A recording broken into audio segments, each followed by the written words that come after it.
What's good, Extraordinary Squad? It's your boy Mike, aka Ethic, and this is. I should probably just say it, huh?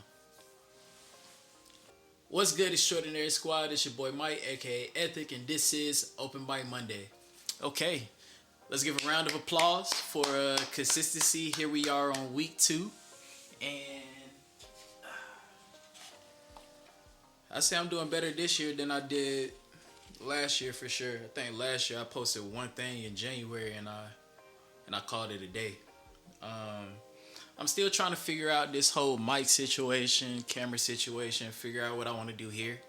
Um, I kind of like the two camera setup, and to be honest with you, I'm trying to figure out if I'm gonna stay on this couch.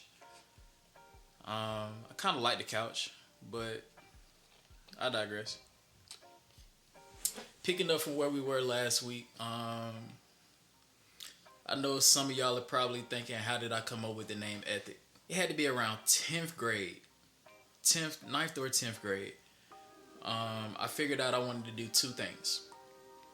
The first one is I knew I wanted to major in philosophy.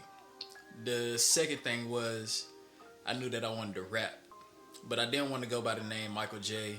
Um, or Mikey J, which is what I was performing up under. It was my stage name before then. I chose the name Ethic because it was a pillar of philosophy, and I knew I could turn it into an acronym. So, Ethic stands for Extraordinary Talent Hidden in Composition. Now that that's out the way, I want to get into an open thoughts section real quick. Um, Late November, a few of my friends got together and they said they wanted to do something called a 75 hard challenge.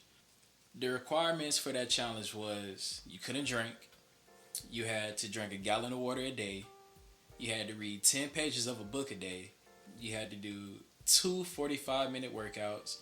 One of those workouts had to be outside. And then the last thing was that you had to take a progress pic at whatever the end of the day was.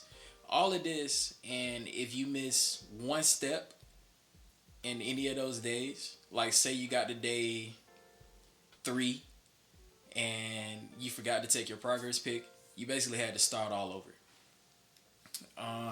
So me and D, we were doing the 75 hard challenge, and we were on our trip to the DR.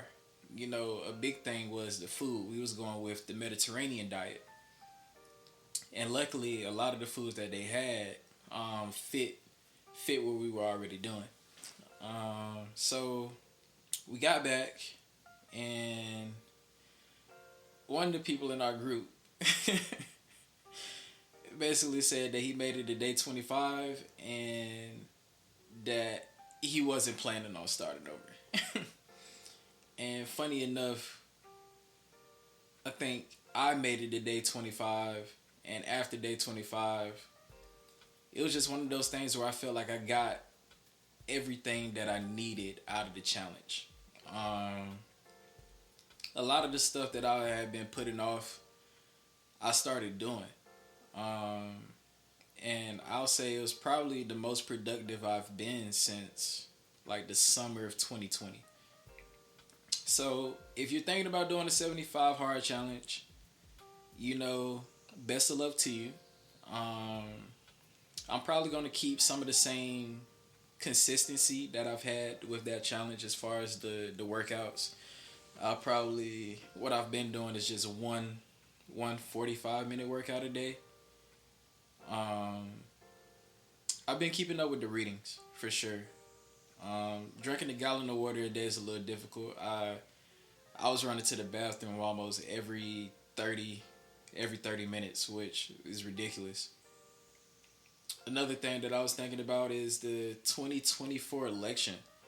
Like, I went down a rabbit hole 2 days ago between Thursday and Friday, and I was just like, who's next in line to run this country? On the Republican side, it's weird. Trump not only is I think disqualified from election, but I found out that he actually can continue to run for president. And not only that, he seems like the front runner for the Republican Party. On the Democratic side, I think it's only 3 people currently running. Then the most interesting part is the Independent Party or the Green Party. You got JFK's nephew. He's running. Dr. Cornel West. It's crazy. I read one of his books called Race Matters. He's also running as an independent. I don't know. I feel like it's gonna be a very weird year. It's still early, and it's anybody's game at this point. I just feel like we haven't had good choices lately. Next topic of conversation is, as y'all know, my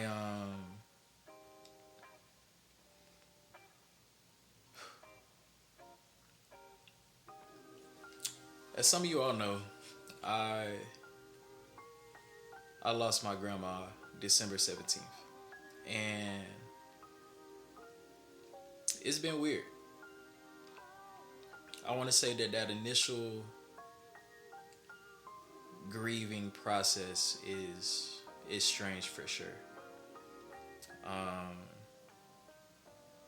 But to remember the good times, I remember my grandmother gave me my first job. She would come pick me up. I think I had to be at 12 or 13 at this time. And I was just learning how to cut grass.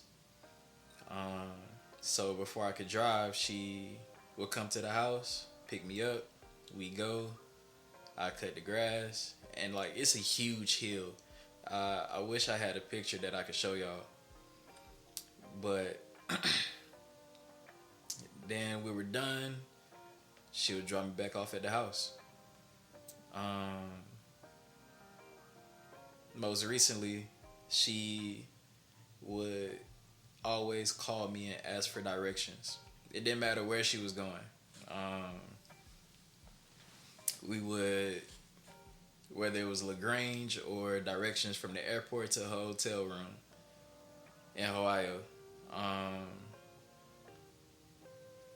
And it would never be like good moments where I could sit down and just explain to her, you know, what was going on. It would always be like I'm driving, or I'm in the process of doing something with like music. But I would always stop whatever I was doing in order to help her. And it's crazy because now I'll be the one asking her for directions in life. You know what I mean? So to wrap up the video, I just want to say, love on the people while they're alive. You know, I don't have any huge regrets because I loved on my grandmother while she was here. There's nothing that I have in mind where I say, you know, if I could go back, I wish I would have did this or asked her a question about this. I was able to get all that information while she was still here. So check in with your people, love on them, and until next time, stay creative. Copy tenfold, going this hard for my dogs is the intro. Tell them we back. Tell the people that we back up in the building. I'm a killer, we ain't got no time for chillin'. Yeah, tell them we back. Have the people in here jumping to the ceiling. Put your hand up if you tryna get a million. Yeah, tell them we back. If they sleeping, then it's time to wake them up. To the haters, you don't really give a what. Yeah, tell them we back. We back.